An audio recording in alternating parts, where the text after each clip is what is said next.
Bonjour à tous et bienvenue sur ce 32e épisode d'Histoire de bagnole.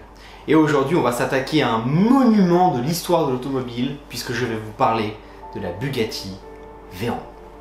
Avant de commencer, je vous conseille d'aller voir ma vidéo sur la Bugatti EB110 puisque je parle de la création de la marque Bugatti, de ce que représente cette marque dans l'histoire de l'automobile, surtout avant-guerre, et puis ensuite des périodes de réapparition, disparition, réapparition, disparition, qui sont, je pense, importantes puisque c'est le contexte dans lequel on se situe au début de notre histoire d'aujourd'hui.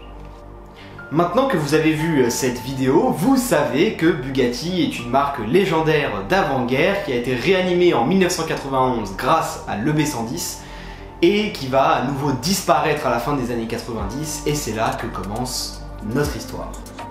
En effet, en 1998, un petit groupe à peine connu qui s'appelle Volkswagen va racheter Bugatti pour une dizaine de millions d'euros. Donc en soi, c'est pas un montant énorme pour acheter Bugatti. Et ils vont faire les choses en grand puisqu'ils vont pas se contenter de racheter Bugatti, mais ils vont également acheter le château Saint-Jean en Alsace et plus précisément à Molsheim. Et de cette façon, ils vont rendre hommage à l'histoire de Bugatti, puisque Molsheim, c'est la ville natale de Bugatti, mais en plus de ça, ce château, c'était le château de la famille Bugatti, donc c'était vraiment le siège social de Bugatti à l'époque, et ça va redevenir le siège social, puisque le but, c'est d'installer l'usine d'assemblement de leurs véhicules à côté de ce château. Et d'ailleurs, vous allez voir dans la suite de cette vidéo que Bugatti va vouer un vrai culte à l'histoire de la marque Bugatti, au passé de la marque Bugatti, et c'est pour le plus grand plaisir des passionnés, évidemment. Pour comprendre la Bugatti Veyron, il faut d'abord comprendre la stratégie du groupe Volkswagen. À partir de 1995, le groupe Volkswagen va décider d'élargir sa gamme, surtout dans le domaine du luxe. Ils vont racheter Bentley pour les véhicules de grand confort, ils vont racheter Lamborghini pour les véhicules de sport, même s'ils ont déjà Porsche. Et une idée va émerger chez Volkswagen. L'idée, c'est de créer un véhicule inexistant. Un véhicule qui surpasserait tout ce qui existe, toutes les autres voitures. Un véhicule qui ne soit pas rentable sur le moment, mais plutôt qui soit tellement incroyable qu'il fasse rêver tous les passionnés, qu'il fasse rêver le monde entier, et qu'ainsi le nom de Volkswagen soit associé à ce véhicule légendaire et que ça serve de com, bien sûr. La marque va prendre son temps et enchaîner la présentation de véhicules de type prototype. Le premier sera la EB118, un véhicule coupé 4 places présenté fin 98 et embarquant un W18 développant 550 chevaux. Ensuite, on aura le droit à l'EB218 qui, elle, pour le coup, sera une limousine embarquant le même moteur. Mais ces prototypes ne sont pas assez bien aux yeux des dirigeants du groupe Volkswagen. Il faut que cette voiture marque les esprits. Il faut que cette voiture soit unique, que ce soit l'exception du monde automobile. Fin 99, un prototype qui s'approche un peu plus du but apparaît et il s'appelle EB18/3 Chiron. Cette fois, il s'agit d'un coupé 2 places typé sport mais avec un intérieur somptueux et luxueux. On n'y est pas encore, mais le concept est là. Un véhicule qui ne fait pas de compromis. Un véhicule qui offre les meilleures performances du monde, qui offre les meilleures sensations du monde, qui offre le maximum du luxe et le maximum du confort. Pas de compromis. Puis c'est début 2000 qu'un prototype au design encore plus étudié va être présenté, et il s'appelle EB18/4 Veyron. Ça commence... On commence à avoir des indices qu'on se rapproche vraiment d'une Bugatti Veyron. Alors ouais, on dirait une Veyron mal formée. Mais on se rapproche de plus en plus de la naissance du mythe. Vous vous rappelez quand je vous parlais de la notion d'héritage chez Bugatti? Eh bah, Veyron, c'est une référence à Pierre Veyron, qui est un des plus célèbres pilotes de l'histoire de Bugatti, qui a notamment gagné les 24 heures du Mans 1939 sur une Bugatti. Après une présentation d'un prototype encore plus abouti, en 2000, au Mondial de l'Automobile, il faudra attendre 5 ans pour que la première Bugatti Veyron sorte d'usine.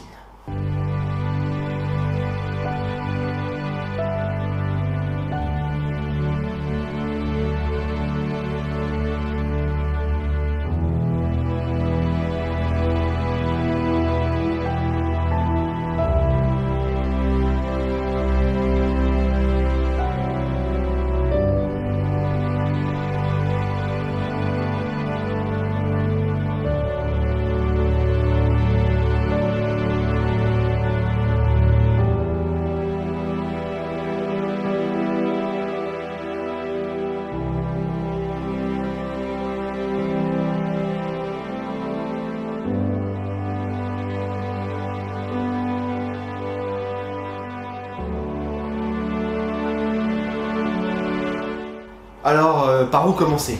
Il y a tellement de choses à dire. Le W18 a été abandonné pour un W16 de 8 litres avec 4 turbos, développant non pas 550 chevaux, mais 1001 chevaux. Tu sais, le petit 1 insolent là, à l'infin pour dire on a fait plus que 1000. C'est la première voiture au monde, la première voiture de l'histoire à dépasser les 1000 chevaux. Voiture homologuée, bien sûr. Et ça devient donc la voiture homologuée la plus puissante de l'histoire à ce moment précis. Elle atteint la vitesse phénoménale de 408 km/h et abat le 0 à 100 en 2,5 secondes. Elle est évidemment la voiture la plus rapide du monde et la plus efficace au 0 à 100.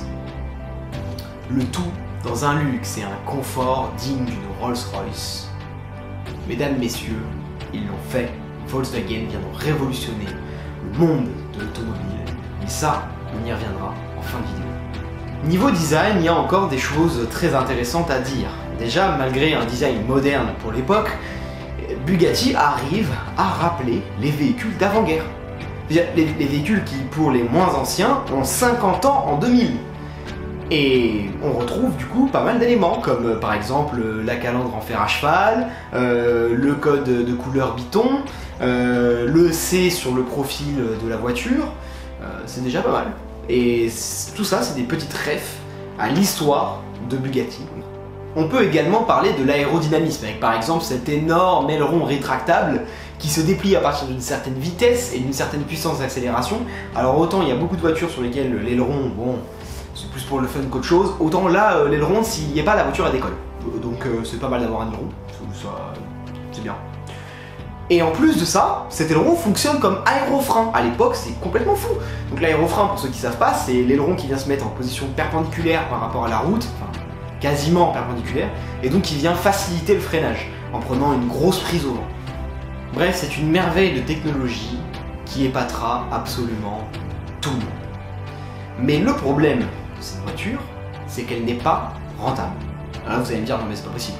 Effectivement, je comprends, vous puissiez en douter, puisque une Bugatti Veyron, ça se vendait quand même 1,7 million d'euros neuf en 2005, hein, c'est énorme, c'est colossal. En 2005, il n'y avait pas de voiture qui se vendait à ce prix-là, ça n'existait pas. Aujourd'hui, on est, entre guillemets, habitué à voir des voitures qui peuvent se vendre 2, 3, 4 millions neuf, mais 1,7 million neuf à l'époque, c'est monumental, ça n'existe pas. Et pourtant, elle n'est pas rentable. Parce qu'il y a un coût de production qui est énorme, parce qu'il y a une personnalisation qui est extrêmement poussée et qui fait que on paye très cher toutes les pièces pour construire la voiture, tous les matériaux. On a eu 10 ans de rien, 10 ans où Volkswagen a acheté Bugatti et a injecté de l'argent dans Bugatti, a payé des ingénieurs, a payé des designers, a payé plein de gens pour faire tourner l'entreprise, sans que l'entreprise ait sorti un seul véhicule. Pendant 10 ans, elle n'a pas sorti de véhicule. Il a fallu attendre 2005 pour que la première Bugatti sorte d'usine. Donc oui, il y a un gros problème de rentabilité.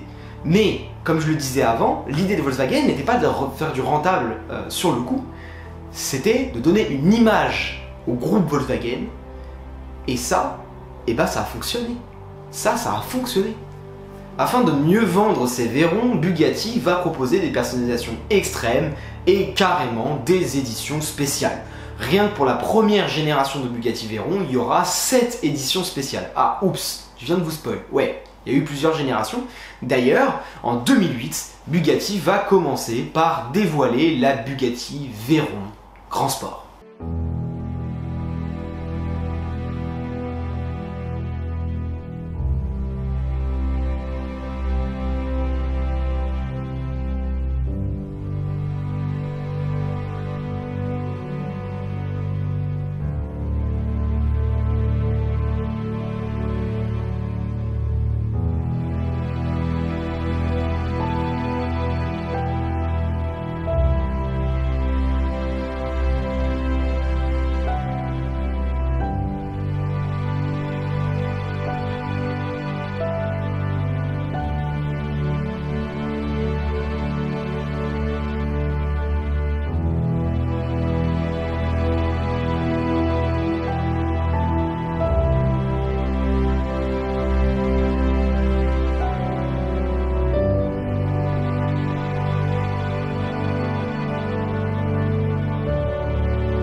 Bon, bah il n'y a pas grand chose à raconter, hein. C'est une Veyron en version Targa.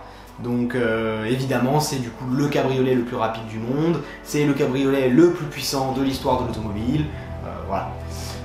Mais, encore une fois, Bugatti va avoir du mal à les écouler et va donc produire 8 versions spéciales pour booster les ventes. Enfin, la Bugatti Veyron Super Sport sort en 2011.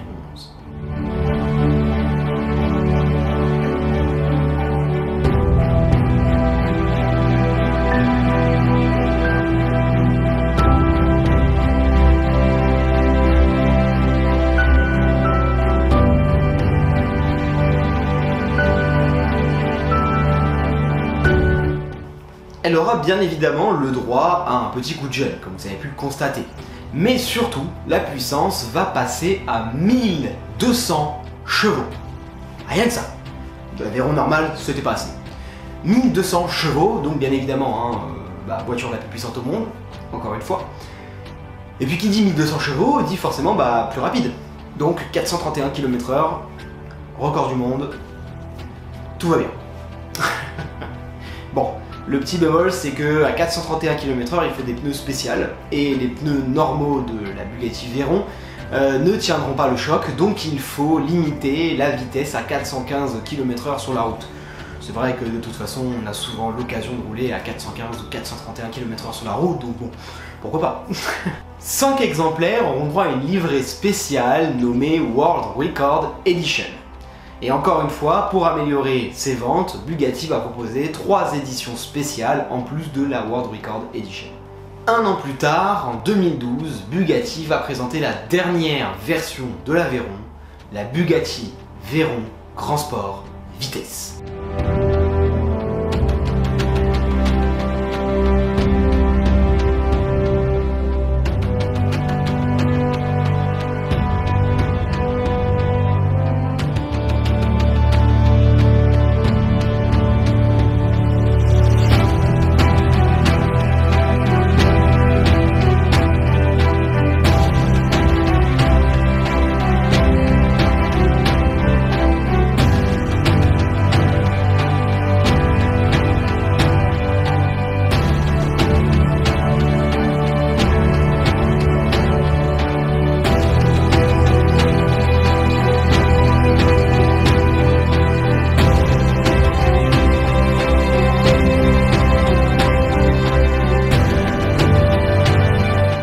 Il s'agit d'une Grand Sport, et comme vous l'avez sûrement compris avant, Grand Sport égale Targa.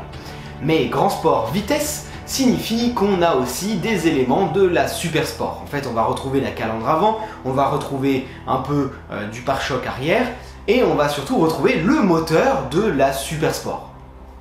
Elle sera légèrement plus rapide que la Grand Sport normale et atteindra les 408 km/h et deviendra donc le cabriolet le plus rapide du monde. Elle ne pourra pas dépasser les 408 km/h puisqu'elle n'aura pas l'aérodynamisme suffisant. Elle n'est pas comme la Super Sport qui elle a vraiment un aérodynamisme fou qui lui permet d'atteindre les 431 km/h.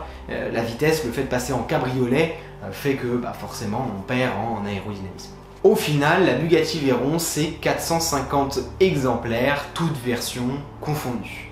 C'est une voiture qui a eu un impact commercial énorme pour le groupe Volkswagen et qui a eu une descendance, bien évidemment, que vous connaissez, la Bugatti Chiron, qui elle, pour le coup, est totalement rentable. Donc sur le long terme, la Veyron était rentable. La Veyron était un projet fou sur lequel il fallait investir énormément d'argent, prendre des risques. Volkswagen l'a fait, et Volkswagen s'en sort très bien. Enfin, la Bugatti Veyron a changé la face du monde automobile. Elle a déclenché la guerre aux records de vitesse, dans lesquels Koenigsegg et NSA se défendent plutôt bien. La Bugatti Veyron a banalisé l'hypersportivité et l'hyperluxe dans l'automobile, permettant à des marques comme Koenigsegg et Pagani d'emboîter le pas. En fait, après la Bugatti Veyron, il y en a qui se sont dit « et pourquoi pas ?» et qui l'ont fait. Ils ont fait des voitures quasiment aussi performantes que la Bugatti Veyron, parfois même plus, puisque la Bugatti Veyron a été battue, puis elle a rebattu, et puis après ça a été la Chiron qui a battu, et ainsi de suite. Donc ça a été une guerre, hein. C'est vraiment une guerre au record de vitesse, qu'il aura. Et, notamment avec Koenigsegg, Bugatti et Koenigsegg se battent vachement pour ce titre.